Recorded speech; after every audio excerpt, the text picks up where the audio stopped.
I earned my degree online at Arizona State University. I chose to get my degree at ASU because I knew that I'd get a quality education, they were recognized for excellence, and that I would be prepared for the workforce upon graduating. To be associated with ASU, both as a student and alum, it makes me extremely proud, and having experienced the program, I know now that I'm set up for success. Learn more at asuonline.asu.edu. Hey everyone, this is Mary. I'm so excited for you to hear today's episode with Kayla. We talk about Melody and Detroit and her world, fan fiction, and timeshares. Yes, somehow all of this does make sense, I promise. It was such a fun episode to record. It's so fun to get to talk to people about American Girl and their memories of it. And with that in mind, I'm so excited to share that we have our first book event to announce on Thursday, November 9th. We will be at Boston Public Library to talk about our book, Dolls of Our Lives, Why We Can't Quit American Girl, and answer your questions and sign your copies of the book. We'll be doing this with Trident Bookstore. We are so excited to get out there and meet some of you and any of you who couldn't show up. I know it's during the week and everyone has crazy lives and are busy, but it's just really fun for us to think about having our own version of the Eras Tour minus the Carly Kloss drama. Will Carly attend? I don't know, but we'll see. Only time will tell. I'll be there. So I hope you will be too. And we'll be announcing more book events as we get closer to the launch date. Thanks to everyone who's ordered their copy so far. If you still want to order a copy, you can go on our website, dollsofourlivespod.com, or order it from any independent or other bookseller of your choice. We'll be doing an audiobook, and we're just genuinely so excited to get together with you and talk all things American Girl. Thanks, and now on to the episode. So recently this week, we got tagged a lot in a post that felt very important and very relevant. Samantha Mary Parkington is not with us anymore, but her house is still standing.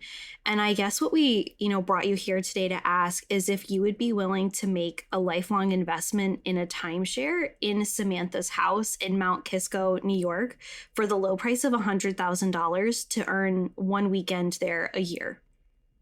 I think I can start a GoFundMe to make this happen. I'm in. I'm 100% in. Okay, cool. And to be clear, are you going to fund just yourself, your timeshare? Are you funding our timeshare in that house? I think we can split the time between the three of us and have a good time by me funding it. Wow. Okay. Thank you for that. That's what we needed. That's, some people are saying the real estate market's a hellscape, but you've just described a dream. So thank you. Thank you for that.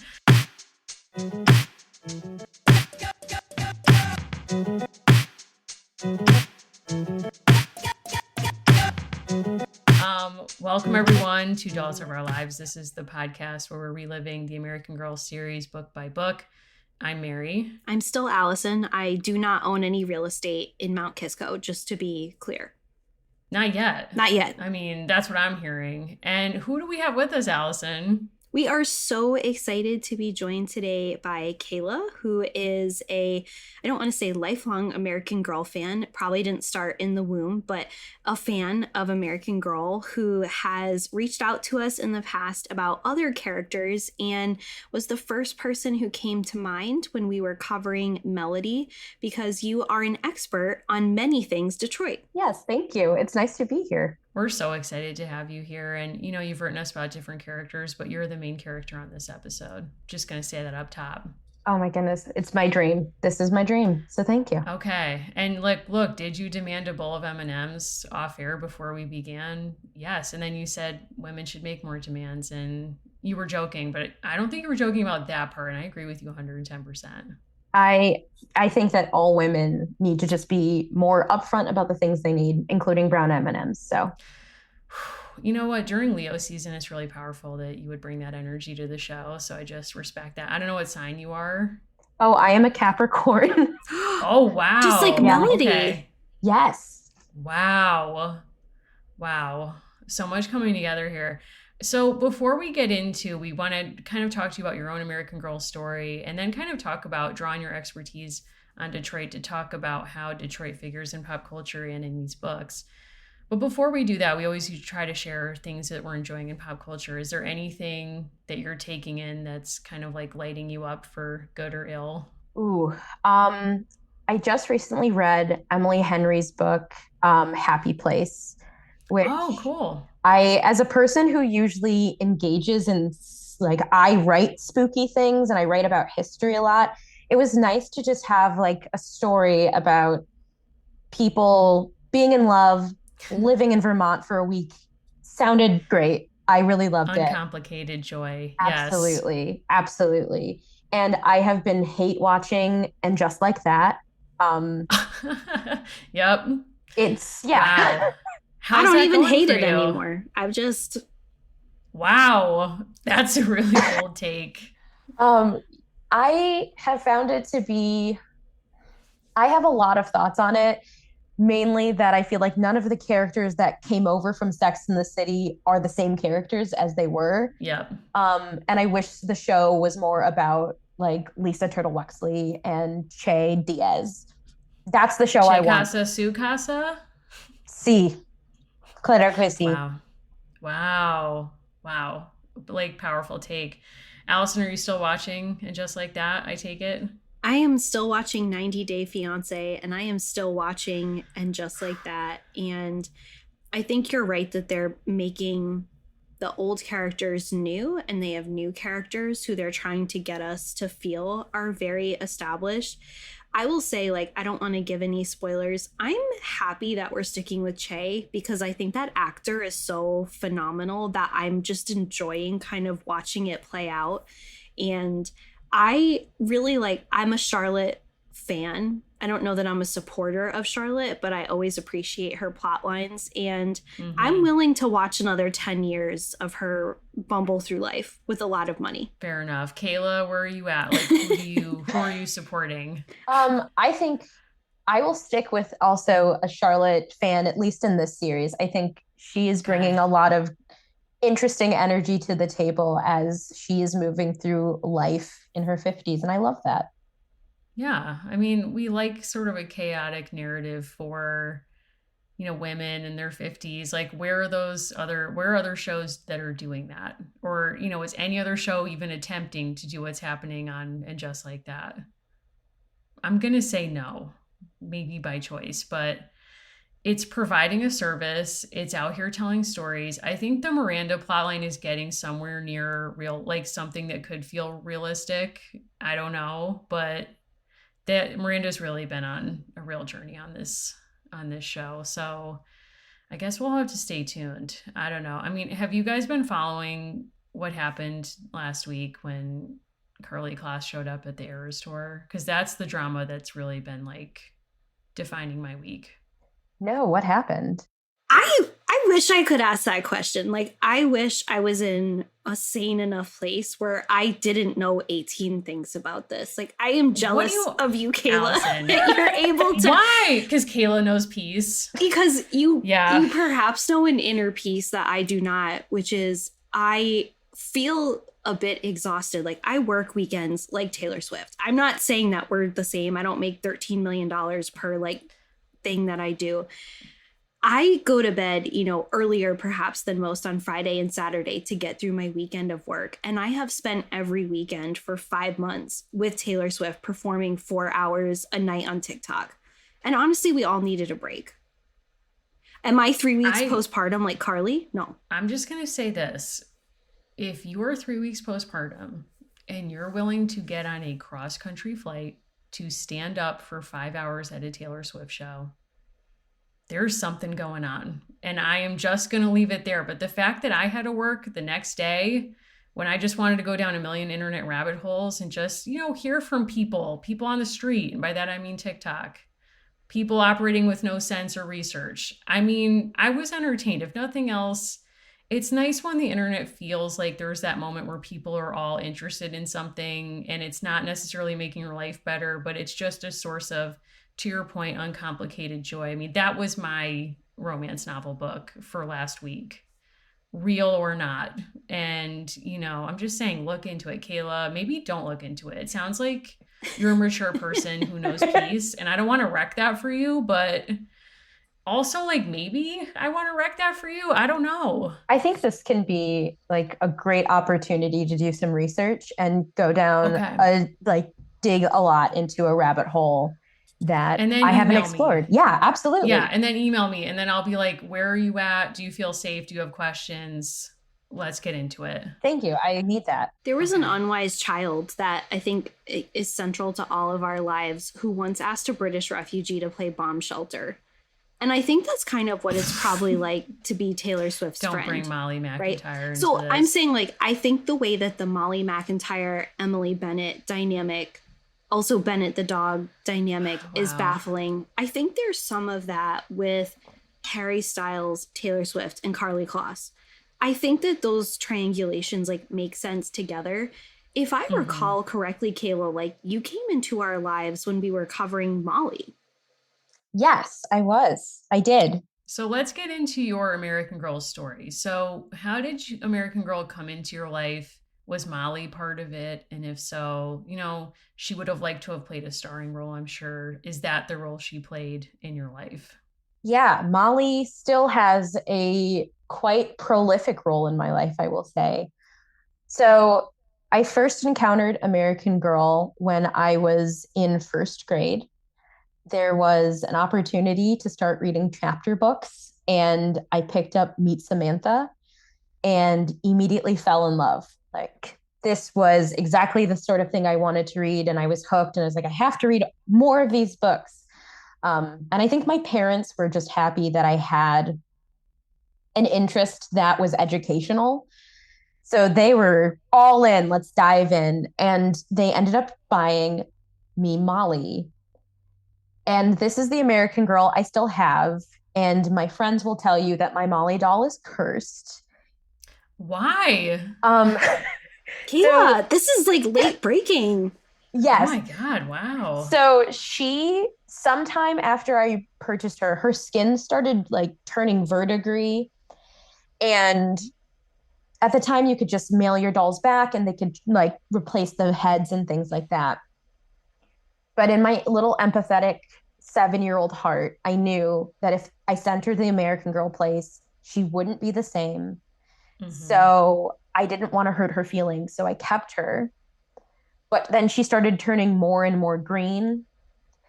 And then when I got my first apartment with my roommate, she would sit on a little shelf and one of her eyes was starting to like not close properly. And it would just feel this eerie feeling in the room every time you were there. So right now she lives in a box. She does not come out unless it is a special occasion. Molly can come out whenever she wants, or she doesn't have to come out. I think that's an important message for listeners. But I'm stunned by this account of your doll turning green. Like, I've never heard that before. And like when you said, like, is there like things happening in your apartment where you're like a door's creaking open and you're like, what's going on? It's like Molly's upset. We won't play Band of Brothers. Like, what's going on? like what's the vibe? Like, are there any like instances of things going left? There was a moment where my former roommate and I went through a phase where we were watching YouTube videos about cursed dolls. And then we looked over and it looked like Molly had kind of started to get a little bit of shadow growing on her face. And that was the moment we said, we got to put her in a box. Like, we're going to put her away. That was the smart thing to do. I support you. That would have, I couldn't bring myself to watch those videos, first of all, because I wouldn't sleep. They were quite terrifying. They were horrifying. Are you close to her now? Like, is she in the room with you? She's not currently in the room with me, but she is often nearby when I am at home. Okay. Like, will she listen to this episode with or without you? She might listen to it without me. She might be a little bit offended that I called her verdigris, but hopefully she'll be okay. She can move on from it. The Shrek effect. Oh my God. Wow. What an origin story. And to kind of take you back to like childhood Kayla for a second, like what did you make of the book? Like, did it, for us, like it really got us interested in history and it was such a bridge to people in our lives. Is that like, was it similar for you? Was it different? Absolutely. It was very similar. I was reading these books and then suddenly I wanted to learn everything there was to learn about the 1940s. And that obsession kind of led me into a public history career. Just specifically like loving Molly books, wanting to learn more about the 40s.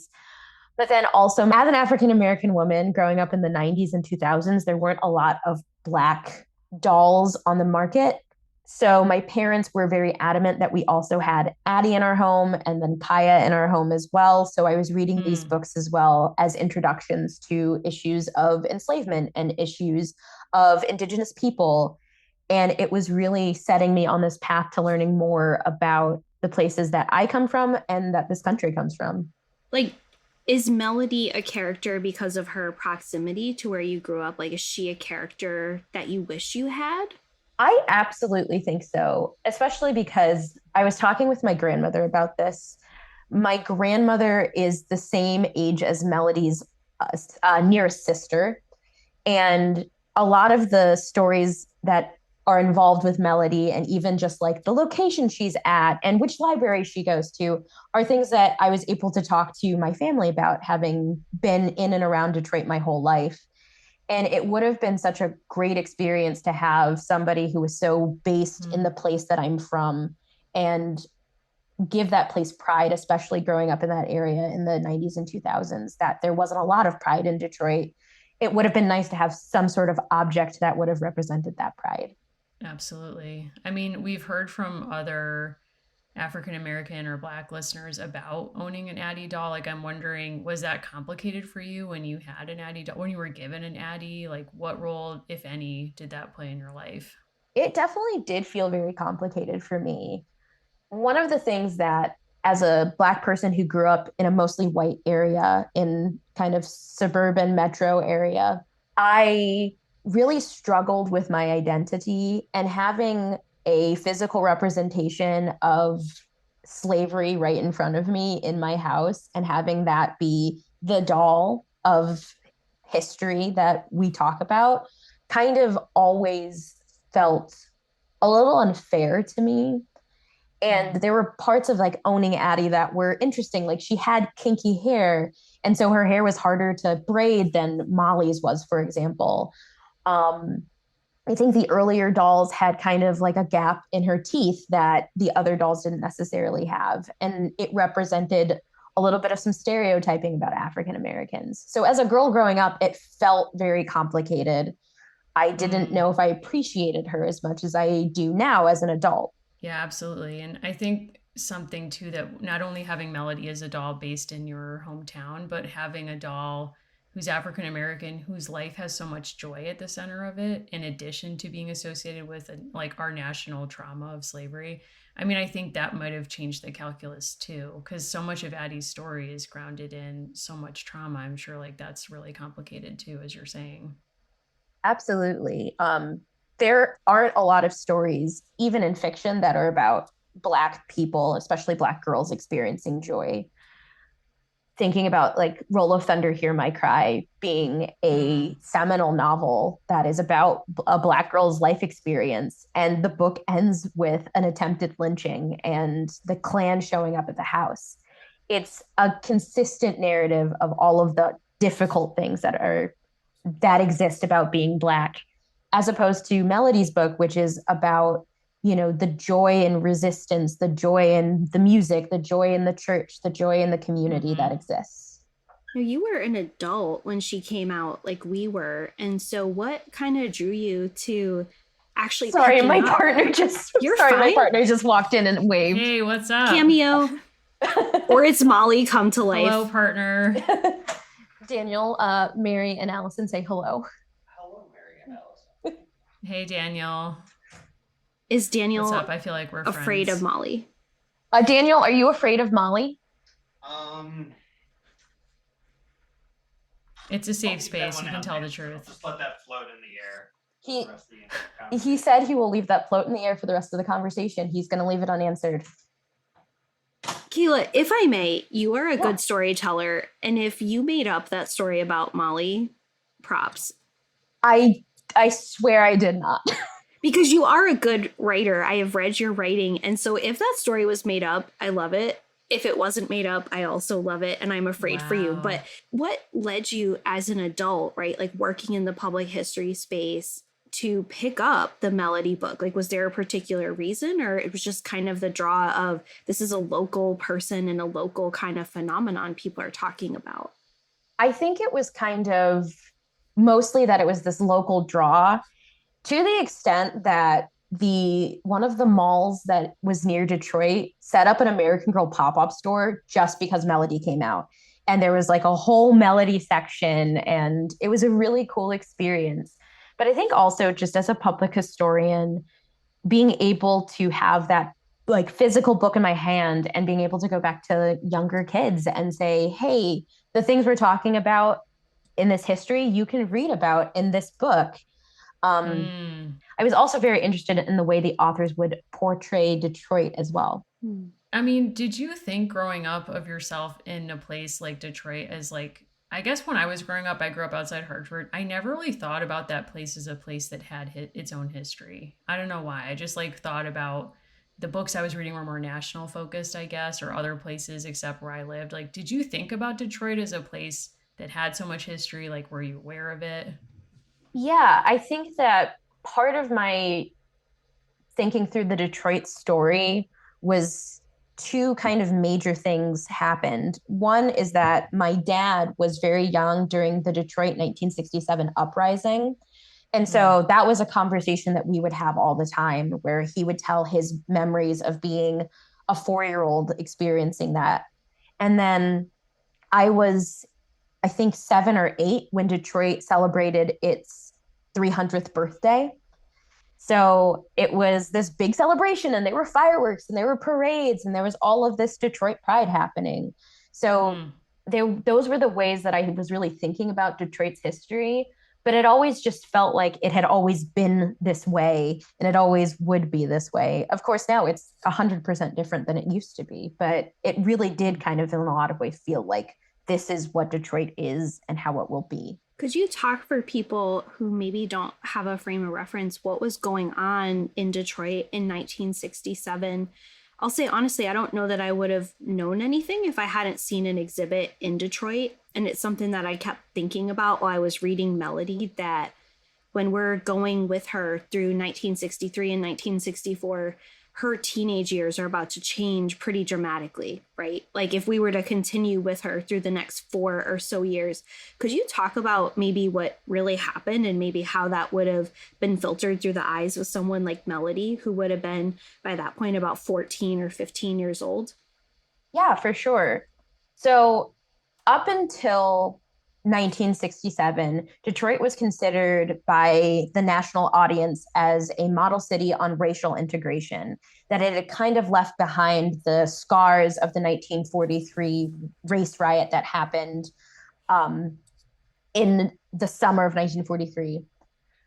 But underneath all of that, rah, Detroit is doing great, there was a lot of issues happening. So the major Detroit neighborhood, Black Bottom, had been torn down in an urban renewal push to create freeways. So a lot of the African Americans who were living and working in that area got displaced and moved to a different neighborhood. And a lot of them ended up in the neighborhood where the 67 uprising happened. There was policing policies that were very, very violent, particularly towards young Black men. So a lot of times, if you talk to people who were alive in Detroit in the 1960s, they'll talk about this policing unit called the Big Four, where 4 officers would ride around and threaten to beat up anyone they saw standing on the corner. And they would just violently attack these young men and women. And there was a very contentious relationship with the suburbs, as more of the manufacturing that had been in the city moved out to the suburbs.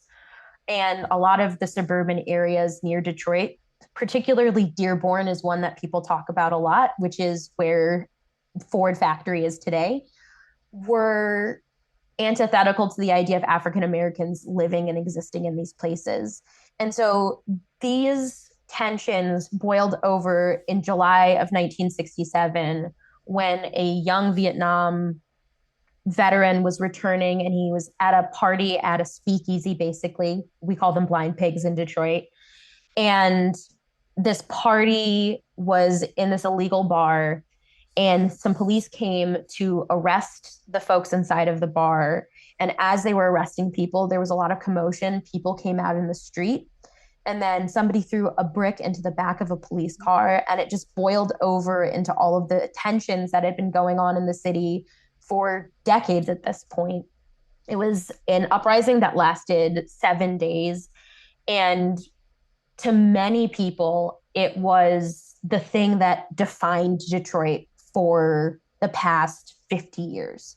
This is the thing that everyone, when they think about Detroit, they're thinking about Detroit on fire. They're thinking about the policing. They're thinking about all of the things that are associated with the 67 uprising. Wow. That history was so incredible. Thank you. I feel like you just gave me like such a great frame to even rethink about the Melody books that we've read. Unfortunately, so much of what I think I and other people know from Detroit is like from pop culture depictions of Detroit. And I wonder if you've like thought about that, and are there any, like, what do you think people get wrong about Detroit and pop culture, like movies, TV shows, whatever? What do you think people have gotten right? Ooh, that's a great question. I think that a lot of things that people get wrong are just the general like lack of community and just violence. So I'm thinking about a movie like Gran Torino, which is set in Detroit. And I know that Clint Eastwood had his agendas about how he wanted to tell that story, but that's a movie that portrays Detroiters as just ready to jump on you, ready to fight, ready to throw down. And the lone white man who has stayed in this neighborhood since the 50s is the only thing between us and chaos. Who? Yeah. White savior narratives always, they're still in our movies all the time. Constantly. And so to me, when I look at that movie, I just think, when I'm with the people who I love in Detroit, there's camaraderie, there's joy, there's always tension, but there's tension in every city you can go to, every suburb you can go to, every small town you can go to. I think that a lot of times people don't give Detroit respect in terms of its place in the general zeitgeist of the United States. Like in the 1920s, Detroit was the rum running capital. Whenever there are like movies set in the 20s, and they're like, it's Chicago, it's New York. No, it was Detroit. Most of the liquor was getting, that was illegal, was flowing through from Windsor into Detroit and then spread throughout the country. I think that people don't realize I don't think people realize how many people are actually from Detroit that have changed culture. A lot of times people just focus on Motown. And even that is not necessarily true. And I know we're talking about Melody, and her books really do focus a lot on Motown, but Detroit is also the home of punk. It's the home of techno. It's the home of actually a lot of ragtime music back at the turn of the century. It really is this eclectic, wonderful place that I think people kind of poo-poo. Wow. I've heard so many states and towns try to take ownership of the home of punk. So I'm like happy to know that it's Detroit. Thank you. We are home of MC5 and Iggy Pop and the Stooges, and both of those bands blew open the door. Did you watch when Iggy Pop performed when Madonna was inducted into the Rock and Roll Hall of Fame? I did. He did one of her songs as a punk song. That was kind of a wild moment. I don't know what you make of that. I mean, Detroit, home of Madonna as well. One time when I was giving a tour in the museum I worked at, which I think, Allison, that's the museum you visited, Detroit Historical Society. Yeah. Correct. I was giving a tour there and I was talking about Madonna. And then one of our guests just turns to me and goes, actually, I was her teacher in middle school and she was a pretty good student. Yeah. I was like, oh. What? How did you continue the tour after that? I slowly, calmly tried to keep it down. And I was like, I have 50,000 questions for you, sir. Oh my God. Of course. I mean, that's the only sane response, is to be like, I have 50 follow-up questions right now. Oh my gosh. Wow. We were going to ask you a highlight of, being part of Detroit Historical Society, but you can politely skip that question if you feel like you just covered it. I think that was definitely a highlight. But I think also talking about the 67 uprising and just having these wonderful conversations with people who were there in the city of Detroit and how it impacted them, whether they moved out of the city when it happened. They have memories of seeing smoke on the horizon. They have memories of their dad driving and getting stopped by the police. One man, he was actually born during the uprising, and he was telling a story about how his dad had to get a special escort during a curfew time so that he could go see his brand new son being born. Just all of these Wow. amazing stories that people have kept and never felt they could share, and being able to have that space to share those stories now.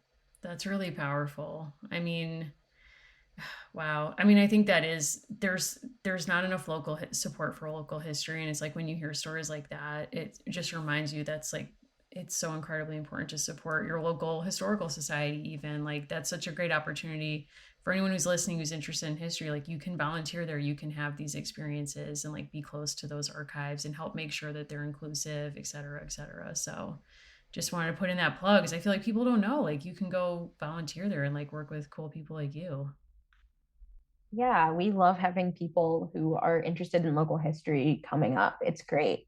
We want to kind of pivot and talk about melody if we can, but I want to begin by following up on something you mentioned before about Motown, because Motown is like kind of a major character in these books in a way that is and is not surprising about the setting of the books, I guess. But I guess, like, what do you make of the portrayal of Motown in at least the first Melody book and sort of like how Motown gets weaponized as part of our national history? Like, how is it sort of like falsely portrayed sometimes or like maybe misunderstood? Like, all it, like, to me, it's a very complicated subject.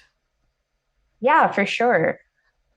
I think one of the things about Motown is that I think it gets put on this pedestal of this great pop culture moment because it was like the music was amazing, and these songs were fantastic, but it was a business, and Barry Gordy ran Mm-hmm. that business like a business. He really was thinking, coming from the factory, this is an assembly line for music. So I think that a lot of times the way we think about Motown, and even the way the book portrays Motown, is it's this place where you open the door and like there's just music coming from everywhere, and there's just Right. doo up and people are just jumping in, like I can totally sing backup over here. Um, but there were like mob connections, there was all of this crazy stuff happening with Motown. But I also think that it is an important piece of history, both in Detroit, but also just nationally, as an African American business that had such a global impact on Right. the way music was produced, on the way artists were portrayed, but also thinking about the way that like blackness was erased in some of the early days of Motown, where artists didn't feel that they could be very upfront and open about their blackness. Or when artists were going on tour in the South, they would have to stay in people's homes because they weren't allowed to stay at these hotels. And yet it was always portrayed as this beautiful, glamorous life when you see it on the TV or when you hear about it later. Right. I mean, I forget his name now. Aaron, I'm not gonna remember, but the person who made the first season of Slow Burn, his new podcast is about Michael Jackson with another Black music journalist, and I'm gonna get their names after. But I have the worst memory in the world. But they interviewed early Motown execs on an early episode, and they kind of talk about what you were just describing, that for a lot of the artists, they wanted to speak out about civil rights and they were told you can't because you have to, present this, palatable appearance while at the same time really breaking a lot of boundaries being a black business. So it is kind of an interesting juxtaposition at the same time. For sure. I think that it has this complicated legacy, especially now that we have more of these stories and we know what was going on. To quote Marvin Gaye. Wow. Did you plan that or you can just do that? I can just pull up Marvin Gaye songs off the top of my head. Wow. So the show I was talking about is called Think Twice, Michael Jackson, and it's on Audible by Leon Nefke and Jay Smooth. So I want to make sure I get their names right. But it is really sad but really interesting because you think about like Melody sings backup on her brother's song, spoiler alert, and it's like you think about Michael Jackson being a child in that same space. And it's like the Melody book seems so pure compared to like what was going on behind the scenes in some case with like child labor, etc. Yeah. I was recently rewatching the Jackson's The American Dream miniseries from 1992. Um, Iconic. in my house, that was like a early December. It was always on VH1 in early December. Always. We would like put up the Christmas tree, watch Jackson's The American Dream. Oh my! Have you seen the video of Keke Palmer doing Angela Bassett? Yes. To Angela Bassett. It's so funny. Oh my God. It's so good. I mean, if we needed yet another reason to love Keke Palmer, but yes, I have seen that hundreds of times. It was my partner's first time seeing it, and just it was so nostalgic for me in this way that I was not expecting. And I'm like, even like Joe Jackson yelling at his kids, I'm like, oh, brings me back. Switch off a tree, that scene. Yeah. When they break the guitar string and he wakes him up in the middle of the night into play. Oh my gosh. I mean, again, sorry, Allison, I'm guessing you haven't seen this. It's like, it is inscribed on my DNA. Like VH1 has so much to answer for because they insisted on playing that so many times. Like yearly, at least. Inescapable. Wow. Okay, you need to listen to that podcast because they talk about that. Perfect. I will. Okay, think twice. Sorry, think twice. I'll email you. But yeah, think twice. But anyway, sorry to take us so far afield. But I wanted to get, having a Detroit expert, it's like you want to hear what's going on with Motown in these books. Allison, I know we have other Melody questions. Like, what's on your mind? Yeah, if you could change something like pretty central to her stories, like whether it would be the year, shifting her forward or backward a little bit, or taking out singing, like if you were able to go back to that drawing board, would there be something that you would want to change to kind of create a character that would be more compelling, just different, to tell another kind of Detroit story? Like what would be interesting for you if you could jump into that process? So a couple of things come to mind. So if I'm sitting there at American Girl and I'm like, hey, you're in charge. I got this idea. It's a girl from Detroit. I think I would do one of two things.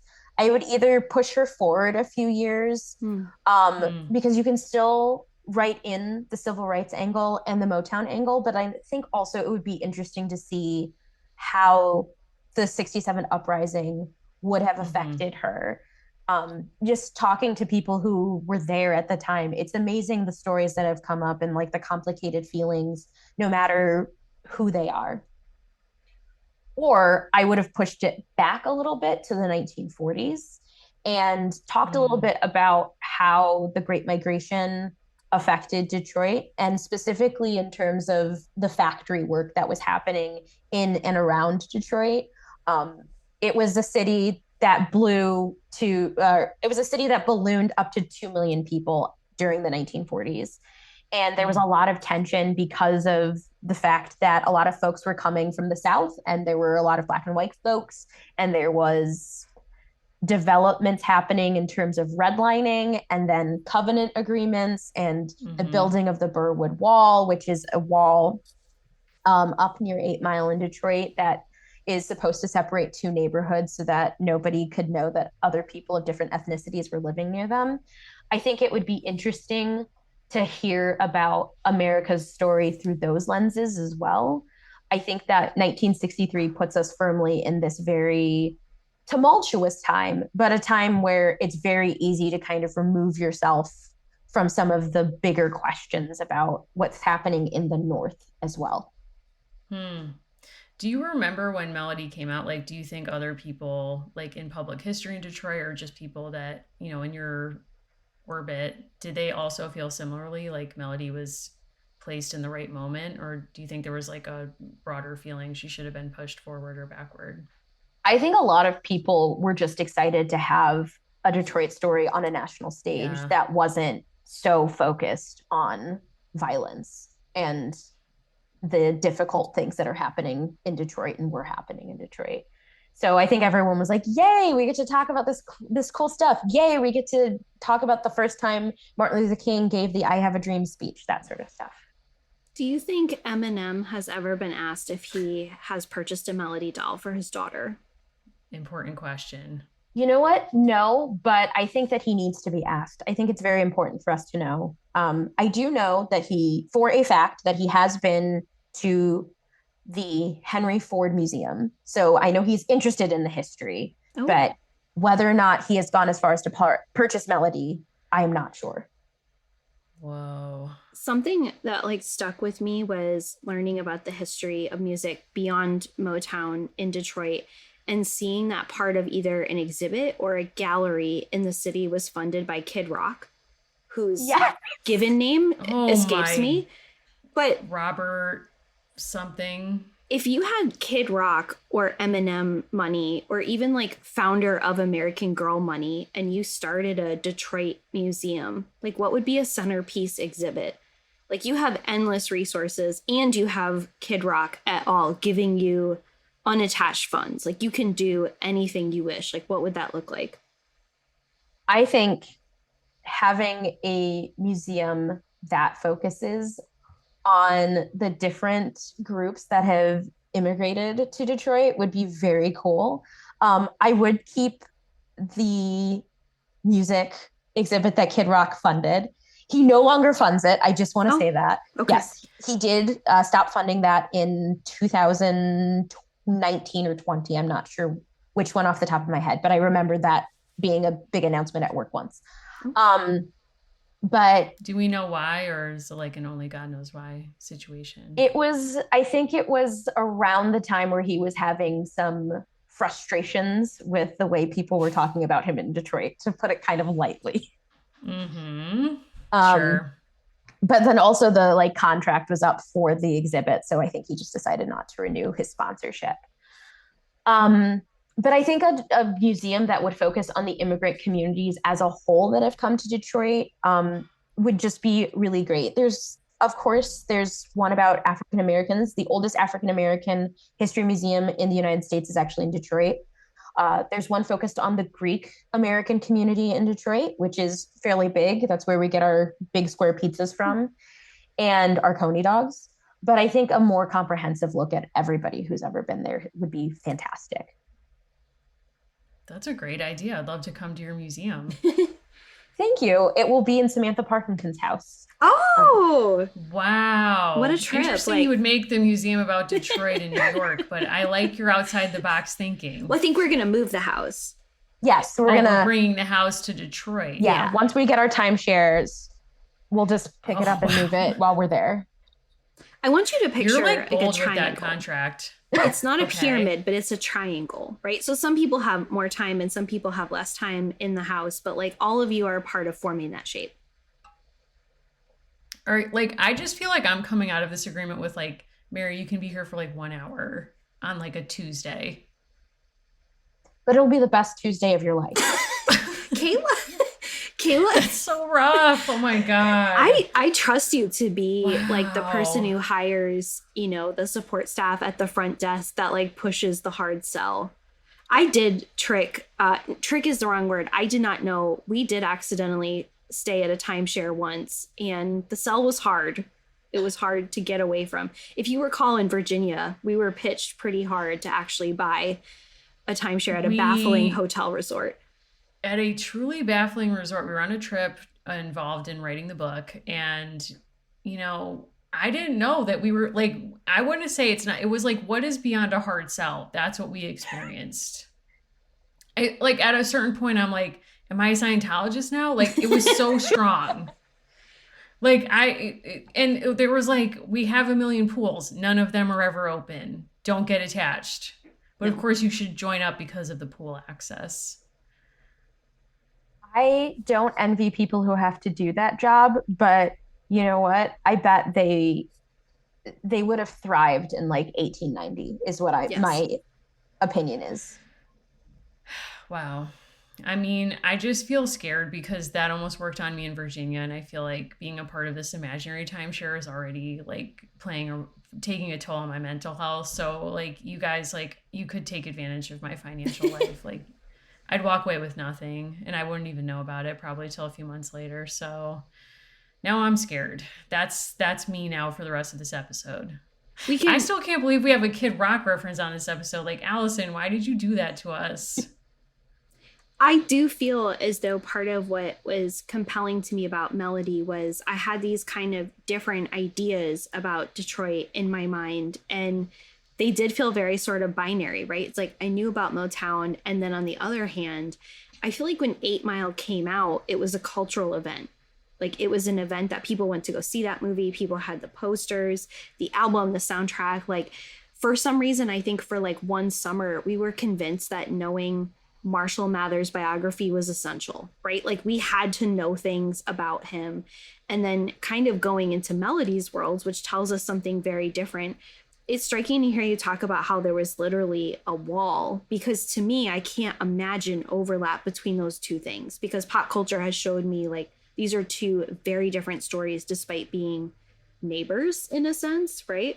Yeah, I mean, in some ways, you can't have Eminem, you can't have 8 Mile without a melody existing. I mean, what is your opinion of 8 Mile? Like, feel free. I think it's a good movie. I don't necessarily love the way it shows Detroit, but I also think that's Eminem's truth and not my truth. So I won't begrudge Eminem his truth. I mean, I know that maybe you're a little fuzzy on the events of book 2. Like, suffice it to say, she's a backup singer for her brother at one point at Motown. And, you know, her sister goes to Mississippi for Freedom Summer, breaks her wrist in a way that's never fully explained to us or to our satisfaction, comes home. I mean, just giving you some cliff notes here. But, like, if you knew that that's sort of where we leave Melody, and she makes a community garden in her neighborhood, which is really cool. It's like a great generational kind of project. If you had to push her story ahead with this story already having happened, you get to like zoom ahead. You're hired as the ghostwriter for American Girl. What are her teen years like? Like if we're putting her 1972 or something, like where do you see her story going? Okay, I think Melody would have probably gone to one of the great high schools in Detroit at the time. Um, I think that she would have been profoundly affected by the events of 1967, and that it would have pushed her towards pursuing a degree in law and like thinking about how she can use her talents as a musician to help push social change. She's in the perfect place to do that. But I think she would have like realized like, hey, I can sing over here and then I can work on justice over here in a professional capacity. She definitely strikes me as the type who would have gone to an HBCU. And then maybe gone to Harvard or University of Michigan for law school and returned to Detroit and run on the city council and come back to local government. Government, trying to get us to the roots of the problems that are happening in our community. Love that. And then she puts out a poster where she makes a pun on roots because she's like, remember, I made my community garden when I was like literally 9 years old. I've always been about this. Vote for me. Exactly. And everyone is like, Melody is the best member of the city council. Wow. What if she like writes and sings her own campaign song? I think that would be great.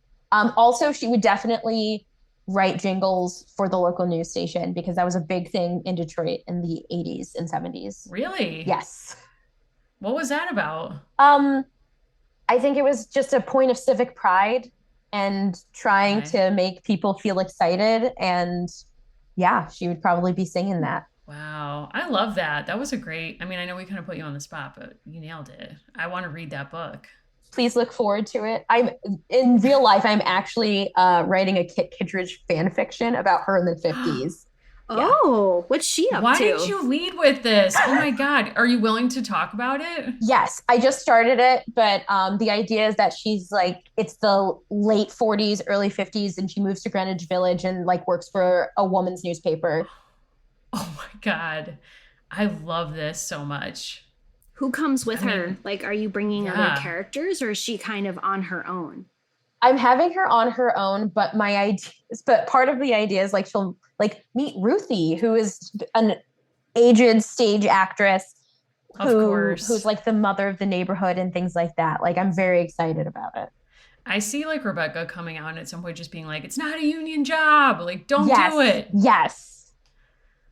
Oh my God. That would be phenomenal. I love all of these worlds colliding. Beautiful. Thank you. Thank you. You're going to have to share that with us when you're done with it. Will do. So speaking of like, we're having you spin out fictions, like if American Girl was like, you know what, we're not done with Detroit. We're doing a girl set in 2023. Like, what is her story? What are the events shaping her books? Oh my goodness. Okay. 2023 Detroit American Girl. I think she's dealing with some of the pressures of gentrification. Her neighborhood's changing. Suddenly, there's expensive grocery stores, and the house that her grandmother has lived in since the 50s, she can no longer afford to live there. Hmm. And I think that that would be a really big push for her. And I think also just how much Detroit has this wonderful, diverse, fun atmosphere in general. So she would probably still be doing cool things like going to African World Festival or hitting up great museums or eating fantastic Mexican food in Mexican Village. Wow. So this is going to double as a tourism for Yes. sure. Yeah. That's what I'm hearing. Sounds very good. Now, you do have a book that people can read. I'm wondering if you could tell people a little bit about your novel and kind of where that came from. Yeah, for sure. So I wrote a gothic horror novel called These Bones, which is set in the first half of the 20th century in Illinois in a African American community adjacent to a white community. And there are different monstrous elements, but I always like to tell people we find out the real monsters we meet are the racism we met along the way. Um, Mm. and just as a public historian and a writer, I was just really fascinated about stories where people had these great communities that were lost over time. Some of them due to good things like integration, some of them due to the loss of jobs and things like that. And I always think about this one core story where this young African American man, he was growing up in the 1950s in, I believe, Alabama, and Brown versus Board of Education comes down. And rather than integrate the schools, the town fathers decided to move the factory that was in the town out of the town so that it would force the African Americans to move out of the community so that they wouldn't integrate in the schools. And that was just such a profoundly moving story to me that they would just sabotage their entire industry in this town just to prevent progress, but also the loss of a beautiful community that was living there. And that kind of really rocketed me forward into writing this book. Wow. I mean, now of course I need to pick up your book. Like it sounds like you have a really special way of like looking at history and using fiction to explore it in a way that is really kind of demonstrating your skills as a public historian. Like, do you think of your fiction writing as public history work? I really do in some ways. I think of it as using the skills that I have acquired as a public historian and placing them into spaces that might not be factual, but are definitely real and true. And you work with young people now around writing and kind of like inspiring young writers. A lot of people, a kind of cool surprise to us, like a lot of people kind of listen to this show as they're figuring out what they want to do as a career. So it's great for them to hear from curators and people who do all, different manner of work. How did you come into that position? Basically, I had moved from being a public historian and I had started out volunteering at a museum and that turned into working with kids at a museum. And now I work with kids full time in creative writing. And my experiences as a public historian kind of informed my move into working as a creative writing instructor. Hmm. If someone was listening and even not a young person, but someone who wants to change career paths or whatever, and public history really speaks to them, like, do you have advice for anyone who's interested in working in public history? Absolutely. I think the 2 to 3 things, or I think I've got two pieces of advice.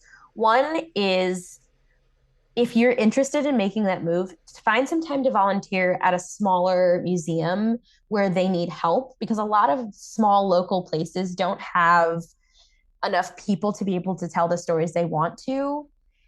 And having a volunteer there, even if you're just there once a week, it will give you the skills you need to move into public history, but then also it will help out a community that might need it.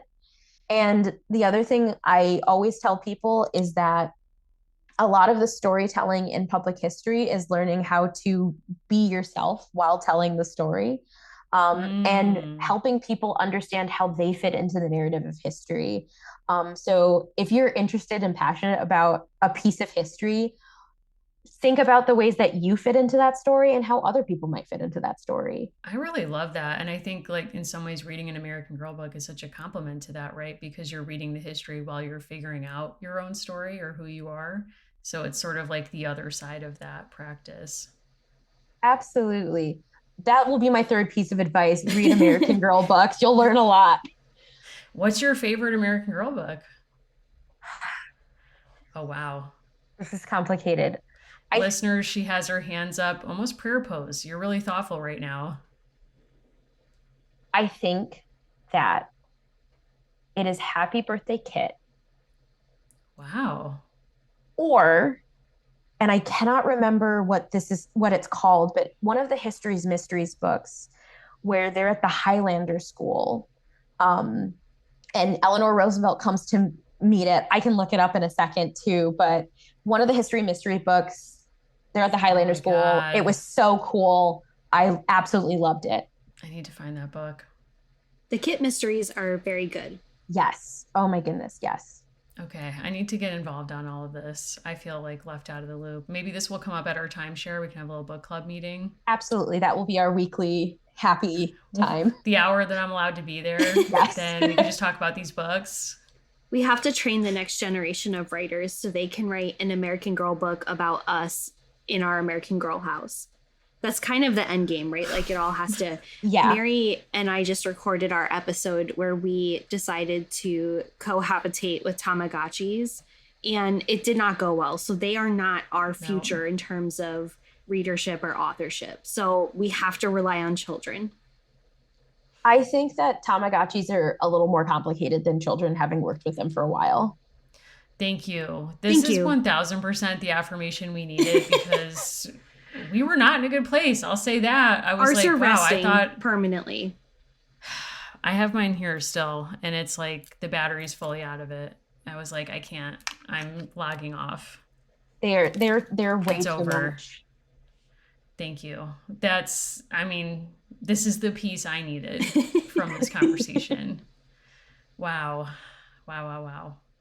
I mean, we just so appreciate you taking the time to talk to us. Like, your experience is so interesting to hear about. And we just want to encourage everyone to go buy your book, because we have timeshares to invest in and great stories to tell. And we hope that you will share your fanfic with us so that we can share it with people if you're open to it, or at least just let me read it. That's where I'm at. I will definitely share the fanfic with you guys. And thank you guys so much for having me on. It was an absolute pleasure. Thank you so much. If you would like people to find you or to follow you, is there a best place to do that? Yeah, so you can check me out on my website, which is kc-rights.com. And then you can also find me on Instagram at kayla.c.author.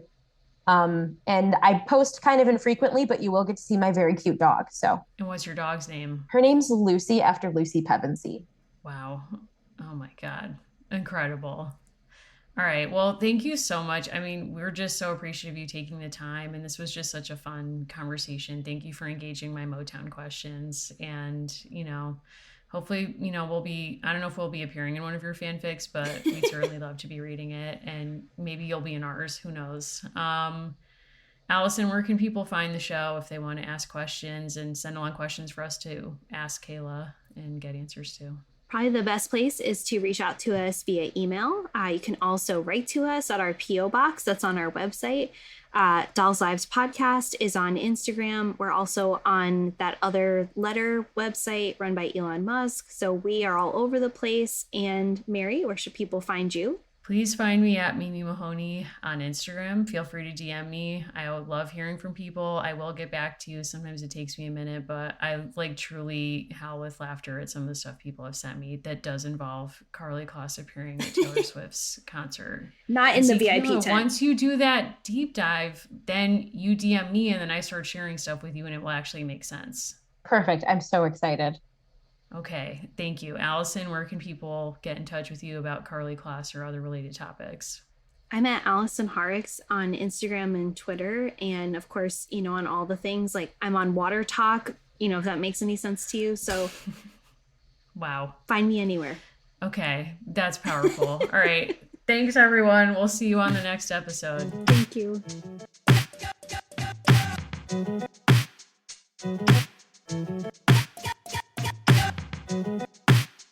Thank you.